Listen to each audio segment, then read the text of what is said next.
menanggapi hari ini pemanggilan NM dan ternyata kan sampai hari ini belum ada datang. Lihat dari kata apa Ya, jadi sebelum saya menjelaskan lebih jauh ya, perlu diketahui secara bersama-sama untuk rekan-rekan media terkait perkembangan penyidikan laporan dugaan tindak pidana yang dilaporkan oleh klien kami. Terakhir perkembangannya sudah dilaksanakan oleh penyidik gelar perkara, dan kemudian hasil dari gelar perkara tersebut adalah menetapkan menaikkan status 2 orang saksi menjadi tersangka. Ya, itu pertama ya. Nah, kemudian informasi yang kami dapatkan dari penyidik secara lisan bahwa diadakan pemanggilan lanjutan setelah ditetapkannya 2 orang ini menjadi tersangka, yaitu inisial NM dan inisial IM. Lalu ada permohonan dari kedua orang tersangka ini untuk meminta pengunduran hadir di penyidik sampai dengan tanggal 3 Maret 2025. Ya, itu informasi yang saya pikir teman-teman media juga sudah tahu ya. Tapi dalam hal ini perlu kami sampaikan bahwa asas presumption of innocence, ya, asas praduga tak bersalah itu kami hormati, ya. Kami sebagai penasihat hukum dari klien kami sangat menghormati itu. Tetapi penyidik dalam hal ini dilindungi dalam satu konstitusi Undang-Undang Nomor 2 Tahun 2002 dalam pasal 18 memiliki kewenangan, ya, memiliki kewenangan untuk menilai apakah permohonan untuk diundurkan hadirnya kedua orang tersangka ini dapat diterima atau tidak dapat diterima. Ya, jadi kami dari penasihat hukum Dr. Reza Gladys menyampaikan dalam peristiwa-peristiwa ini kami melihat setelah ditetapkannya kedua orang yang menjadi tersangka, salah satu tersangka berinisial NM yang melalui media sosialnya telah melakukan beberapa peristiwa-peristiwa yang kami anggap sudah melakukan pidana yang berulang. Nah, itu yang pertama. Nah, yang kedua, seharusnya hari ini menurut informasi yang kami dapatkan bahwa kedua tersangka ini sudah dipanggil untuk kedua kalinya. Nah, artinya kami menyimpulkan bahwa kedua tersangka ini tidak kooperatif. Ya.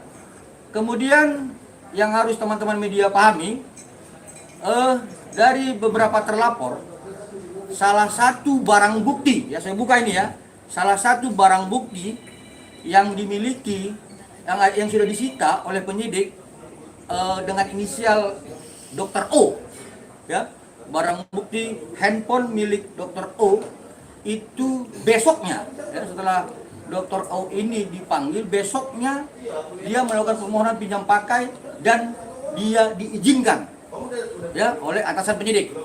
Nah, artinya unsur pertama tadi bahwa kami melihat adanya perbuatan pidana yang berulang.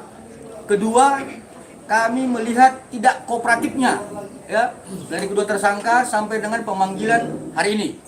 Ketiga, kami meragukan bahwa dengan kejadian pinjam pakai barang bukti yang dimohonkan dan diizinkan oleh atasan penyidik terkait handphone milik Dr. O ini, kami khawatirkan adanya penghilangan barang bukti. Ya, terhadap itu maka teman-teman media harus paham dari unsur subjektif yang diatur dalam pasal 21 ayat 1 KUHP sudah terpenuhi menjadi unsur objektif. Maka ini harus ditahan. Ya. Yang kedua, unsur objektif yang terkait di dalam pasal 21 ayat 4 disebutkan dengan ancaman di atas 5 tahun, ini juga sudah terpenuhi. Maka menurut kami tidak ada lagi alasan bagi pihak penyidik untuk tidak melakukan upaya-upaya paksa, ya, terhadap kedua tersangka untuk kemudian melakukan penahanan terhadap kedua tersangka agar kepentingan hukum dan kepastian hukum dapat dijamin untuk seluruh warga negara, karena ada azas equality before the law yang harus dihormati penyidik. Saya pikir demikian untuk pembuka media. Ada lagi yang lain? Bang, bukan berandai-andai Bang, tapi kalau ini kan sudah pemanggilan ya Bang, sudah hadir, secara prosedur hukumnya kan akan penculikan paksa. Ya. langkah apa yang abang lakukan kalau memang misalnya ya tidak terpenuhi semua? Oke, jadi secara hukum normatif dalam hukum acara, saya pikir tidak ada alasan lagi ya, tidak ada alasan lagi untuk bagi penyidik tidak menahan ya, seperti yang saya sampaikan tadi, karena unsur subjektif dan objektif telah terpenuhi. Tapi kalau kemudian apa yang saya sampaikan ini juga tidak terlaksana oleh penyidik dan atasan penyidik di Subdit 3 Cyber Polda Metro Jaya, kami akan melakukan upaya-upaya lain. Sebagai contoh, yang diatur dalam Peraturan Kapolri Nomor 6 Tahun 2019 di Pasal 41. Ya, adanya, ya seharusnya adanya pengawasan yang bersifat insidental dari atasan penyidik. Nah, jadi untuk ke depan kami akan melakukan upaya-upaya hukum untuk menyampaikan hal ini kepada Bapak Kapolri Seki Irwasum. Demikian dia. Ada lagi? Bang, soal kronologi sendiri maaf mengulang gitu kan.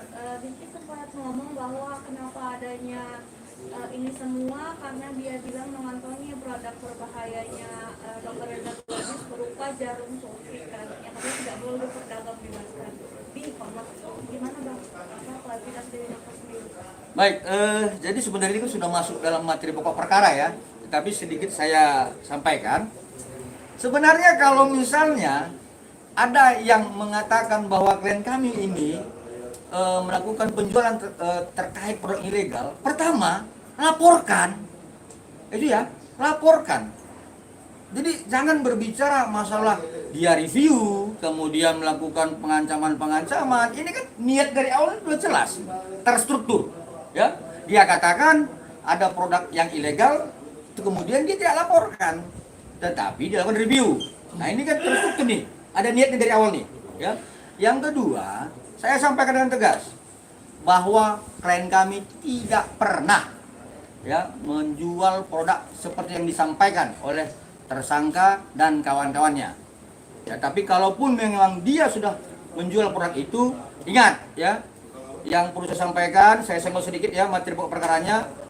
Produk itu dibeli, perlakuannya itu di klinik. Ya, perlakuannya di klinik, bukan seperti yang disampaikan oleh si tersangka tersebut. Ya, ada lagi? Bang, Tapi dari RG, dokter RG sendiri ya, secara pribadi benar-benar ingin malam ini kedua orang itu ditangkap apa gimana bang? Oh ya jelas, jadi kan dari awal sudah saya sampaikan bahwa klien kami ini paham hukum acara. Artinya terlepas dari keinginan dia, ya. Perlu saya sampaikan kepada rekan-rekan semua bahwa klien kami tidak mempunyai dendam terhadap tersangka. Tetapi karena dia paham tentang hukum acara, maka dia berharap hukum normatif, hukum acara itu terlaksana oleh penyidik. Saya pikir itu, ya. Lagi? Bang, tapi dari dokter Gladys sendiri sudah mengetahui belum sih bang, ini kan bisa dibilang pemanggilan terakhir yang keduanya Niki ya, tetapi dia tidak hadir bang gitu. Sempat kecewa juga nggak sih dokter Gladys? Kalau dibilang kecewa, ya sudah pasti ya, sudah pasti kecewa. Kekecewaan ini bukan berdasarkan like dislike ya, tetapi kekecewaan seorang warga negara terhadap penyelenggara negara yang tidak melaksanakan hukum normatif.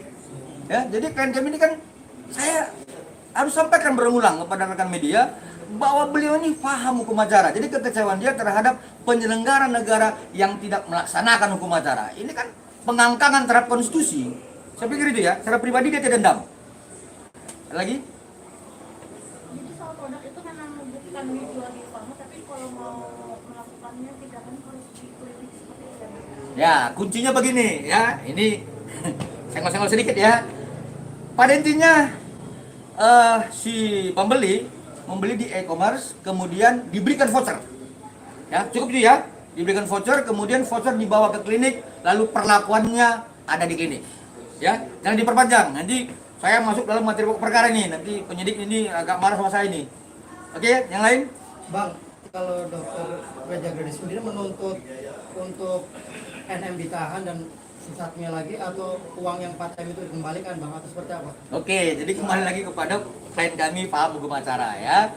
Jadi ini bukan soal uangnya atau yang lainnya, bukan.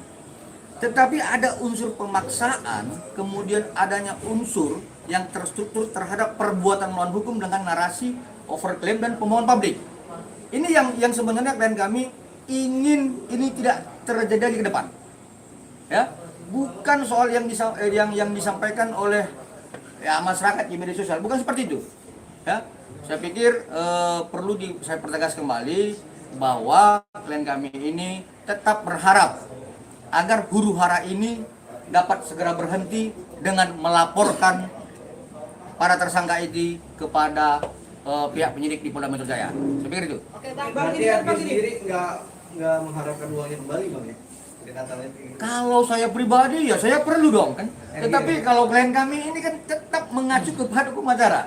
Soal itu nanti biar nanti upaya-upaya hukum lainnya kami lakukan seperti gugatan perdata dan sebagainya. Seperti itu. Bang, kembali untuk 4M atau lebih bang, karena kan pasti banyak kerugian kan dari dampak yang dilakukan oleh NM sendiri. Ya, secara tindak pidananya, dugaan tindak pidananya itu jelas yang sebagaimana disampaikan oleh Humas Polda Metro Jaya itu sebesar 4M. Tetapi kerugian material dan imaterial yang lainnya itu pasti lebih. Nanti kan upayakan dalam gugatan perdata, ya. Bang, balik lagi bang ke kronologinya sendiri kan ketika Bang Fahmi itu berstatement jika awalnya tektokannya hanya IM dan RG.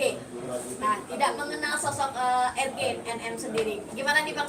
Memangkah dari awal memang tektokannya sama IM? Baru kemudian ke NM atau seperti apa sih bang? Ya, jadi memang rekan-rekan media ini kan suka kali masuk dalamnya. Tapi saya senggol-senggol ya. Sebenarnya peristiwanya itu ada 4 peristiwa hukum. 1 tertanggal 27 Oktober. Ya, ini peran utamanya adalah Dr. O. Oke. Kemudian peristiwa 13 November. Ya, terlibatnya tersangka dengan inisial IM. Ya. Kemudian peristiwa tanggal 14 terjadinya peristiwa transaksi dan pemberian. Oke. Kemudian peristiwa tanggal 27 November itu terkait Dr. S. Ya, jadi saya tidak masuk terlampau dalam. Inilah 4 peristiwa yang kemudian harus dikaitkan oleh penyidik untuk ya kembali saya beri tambahan ya. Sebenarnya saya juga sebagai penasihat hukum dari klien kami keberatan terhadap hanya ditetapkannya 2 tersangka seperti itu. Ya, jadi seharusnya dengan 4 peristiwa yang sudah disampaikan oleh klien kami dalam berita acara pemeriksaan dan klarifikasi dan berita acara pemeriksaan tambahan lanjutan setelah para tersangka dan terlapor yang lainnya diperiksa, klien kami diperiksa lagi. Ya, saat itu saya juga curiga ini ada apa gitu ya. Tetapi klien kami menyampaikan dengan peristiwa yang sebenarnya dan kami beranggapan ya harus tidak boleh 2 tersangka di situ karena ada 4 peristiwa yang terjadi. Demikian ya. Oke. Bang, berarti ini sekali lagi bukan dalam waktu yang cukup singkat ya bang? Dimulai dari November berarti ya? Oktober, Sorry, 7 Oktober. Dimulai dari Oktober sampai November. 13 November. November, Desember, Januari, Februari. 5 bulan, 4 bulan ya bang? Kalau laporannya kan 3 Desember nih, 2004. 3 Desember. Kan karena kan banyak bilang, kok giliran yang ini cepet banget sih naiknya status segala macam gitu kan. Oke. Kalau sesuai dengan ketentuan hukum, langkahnya seperti apa? Atau memang cukup 2 alat bukti atau segala macam itu? Oke, baik. Jadi saya sampaikan kepada rekan-rekan media, banyak memang laporan masyarakat ya, lapor dugaan pidana ini prosesnya lambat. Ya, banyak seperti itu. Tapi ya saya harus sampaikan bahwa mungkin alat bukti dan barang bukti yang disampaikan oleh pelapor itu sifatnya kabur, ya, obscaliber ya. Tetapi klien kami ini menyampaikan barang buktinya sebagaimana pasal 39 KUHP itu dengan terang benderang. Ya, kemarin Humas Polda Metro Jaya kan sudah sampaikan ada 9 barang bukti. Ya, hasil tangkapan layar percakapan ya, kemudian hasil rekaman dan sebagainya. Nah, 9 barang bukti ini kalau dalam pasal 184 KUHP itu dimasukkan ya, di-compare ya. Ketika ini sudah terpenuhi minimal 2 alat bukti, maka penyidik dapat menetapkan tersangka. Seperti itu. Jadi mulai tanggal 3 Desember kita buat laporan, kemudian tanggal 30 Desember itu kami menerima SPDP dan SP2HP bahwa sudah dilakukan gelar perkara dan dinaikkan dalam tingkat sidik. Itu 30 Desember, berarti 27 hari ya. Artinya barang bukti yang terang benderang yang dikatakan Humas Polda Metro Jaya ada 9 barang bukti itu dalam waktu 27 hari divalidasi. Ya, divalidasi oleh penyidik. Sebenarnya kalau saya penyidik itu cukup 5 hari. Kenapa? Ini terang benderang. Ya, tetapi ya sudahlah. Ini penyidik saat itu kan ingin bahwa ini tidak ada upaya-upaya hukum prapit atau upaya hukum perawan yang lain dari ya tersangka yang akan ditetapkan dalam gelar perkara. Seperti itu dia. Nah, kemudian tanggal 30 Desember setelah kami menerima SPDP dan SP2HP, lalu 1 bulan kemudian dilakukan gelar perkara ya beberapa waktu yang lalu. Nah, ini kan sudah 1 bulan lebih. Nah, kalau banyak ada yang menyampaikan ini terlampau cepat dan sebagainya, saya pikir itu yang tidak paham hukum acara itu.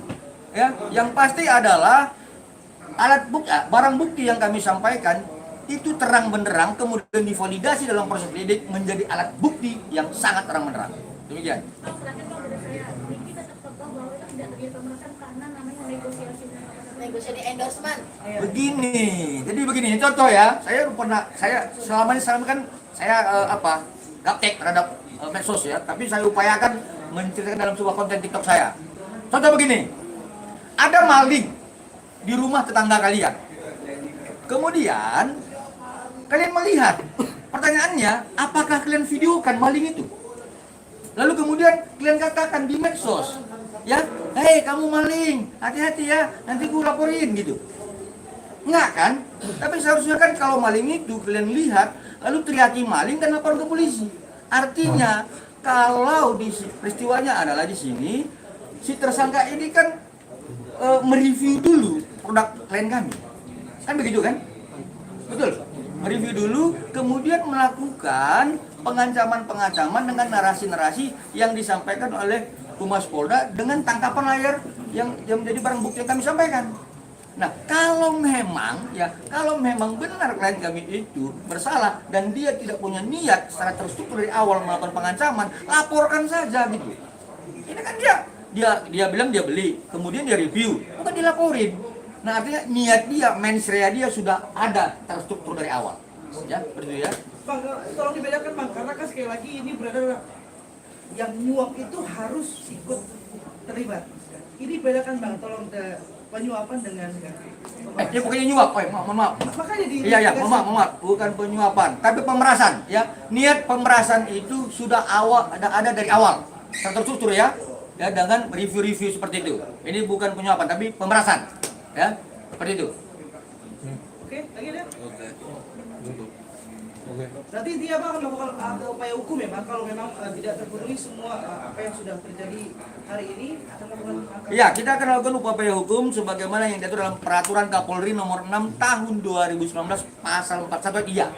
Ya, kita akan meminta Bapak Kapolri dalam ini Irwasum untuk melakukan pengawasan insidental. Ya, kenapa? Karena kami menganggap ini sudah harus ditahan seperti itu.